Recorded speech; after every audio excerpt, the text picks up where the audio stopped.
So next group டியில் கேட்ட அடுத்த கொஸ்டின் பார்க்கலாம். 2026 கேட்ட கொஸ்டின். இது வந்து எப்படி அப்ரோச் பண்ணோம் அப்படின்னா 4x/5xன்னு போட்டுக்கோங்க. ஸோ 6 years ஃப்ரம் நவ் அப்படின்னு சொல்கிறாங்க. ஸோ அதனால் இங்கே ப்ளஸ் பண்ணிக்கிறோம். ஸோ 5/6 இது கிராஸ் மல்டிப்ளை பண்ணிங்க அப்படின்னா 6 4s are 24, 36. ஸோ 25x + 30 அப்படின்னு வரும். ஸோ இங்கே நம்ம எக்ஸை வந்து தள்ளி விட்டோம் அப்படின்னா ஆக்சுவலாக இது வந்து எக்ஸ் வரும். ஸோ எக்ஸை நான் இங்கே தள்ளி விட்டேன் அப்படின்னா எக்ஸு. ஸோ இங்கிட்ட வரப்போ 6. ஸோ எக்ஸோட மதிப்பு 6. அவ்வளோதான் முடிஞ்சிச்சு.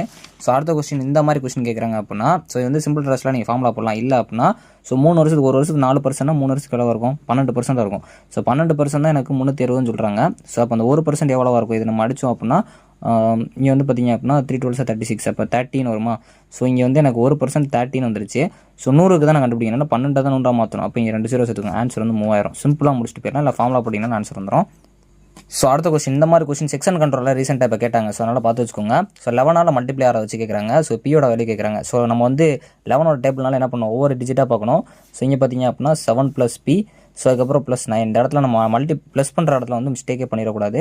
ஸோ நடுவில் ஒரு மைனஸு. ஸோ 8 + 3 + ஸோ அதுக்கப்புறம் இங்கே ஒரு 4. ஸோ பார்த்தீங்க அப்படின்னா இங்கே வந்து 7 9 16 வரும். ஸோ 16. ஸோ அது போக 5 போட்டிங்க அப்படின்னா 16 21 வரும். 21 + p. அது போக வந்து இங்கே பார்த்தீங்க அப்படின்னா 11 15 வரும். ஆக்சுவலாக இது ரெண்டு நீங்கள் கழிச்சிங்க அப்படின்னா எவ்வளோ வரும் அப்படின்னா இதில் வந்து ஒரு 6 வரும். ஸோ 6 அப்படிங்கிறது வந்து பார்த்தீங்க அப்படின்னா ஆன்சர் கிடையாது. ஸோ 11 கொண்டு வரணும். ஏன்னா 11 டேபிளில். ஸோ 11 டேபிள் கொண்டு வரணும். இன்னும் எவ்வளோ நம்பர் தேவைப்படுது? 6ஓட 5 கூட்டினா எனக்கு வருமா? ஸோ அப்போ ஆன்சர் வந்து 5 தான். ஸோ 6ன்னு டேரெக்டாக போடக்கூடாது. ரெண்டே கழிச்சு இன்னும் பேலன்ஸ் எவ்வளோ வரணும் 11க்கு அப்படிங்கிற பார்க்கணும்.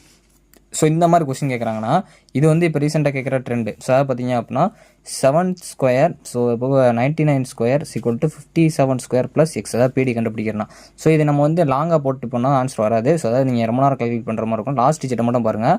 ஸோ லாஸ்ட் டிஜிட்டை பார்க்குறப்போ இங்கே வந்து பார்த்தீங்க அப்படின்னா 9. ஸோ இந்த 9 இங்கிட்ட வர்றப்போ என்ன ஆகும்? ஸோ டேரெக்டாக போயிடும். ஸோ 1. அப்போ 1ல் முடிகிற நம்பர் அதாவது 9 அப்படிங்கிறதோட இது ஸ்கொயர் ரூட் தான் 1. ஸோ இந்த மாதிரி ஆப்ஷனில் பார்க்குறப்போ உங்களுக்கு இருக்கும். ஸோ அதை வச்சு நீங்கள் கண்டுபிடிச்சிடலாம். இதெல்லாம் சிம்பிளான ஒரு கொஸ்டின். அடுத்து இந்த கொஸ்டின் பார்க்குறீங்க அப்படின்னா இந்த மாதிரி ஒரு கொஸ்டின் கேட்குறாங்க அப்படின்னாலே 582 அப்படின்னு சொல்லியிருக்கு. ஸோ ப்ராஃபிட் 120% வருது. அப்போ 100 இருக்கிறது தான் 120 மாற்றிருக்காங்க. இது சிபியாக இருக்கும், இதான் எஸ்பியாக இருக்கும். ஸோ அப்போ நம்ம ரேஷியோவில் பார்க்குறப்போ 5:6ன்னு வருது. ஸோ இவங்க என்ன கேட்குறாங்க? சோல்டுன்னு சொல்கிறாங்க. அப்போ இந்த 6 தான் வந்து எனக்கு 582 ஆயிருக்கு. ஸோ அப்போ 6 வச்சு நீங்கள் டிவைட் பண்ணுறீங்க. அப்போ இந்த 9ஆல் போவோம். அடுத்து வந்து 7 வரும். ஸோ 97 வரும். இந்த 97 5ஓட மல்டிப்ளை பண்ணிங்கன்னா அதான் ஆன்சரு.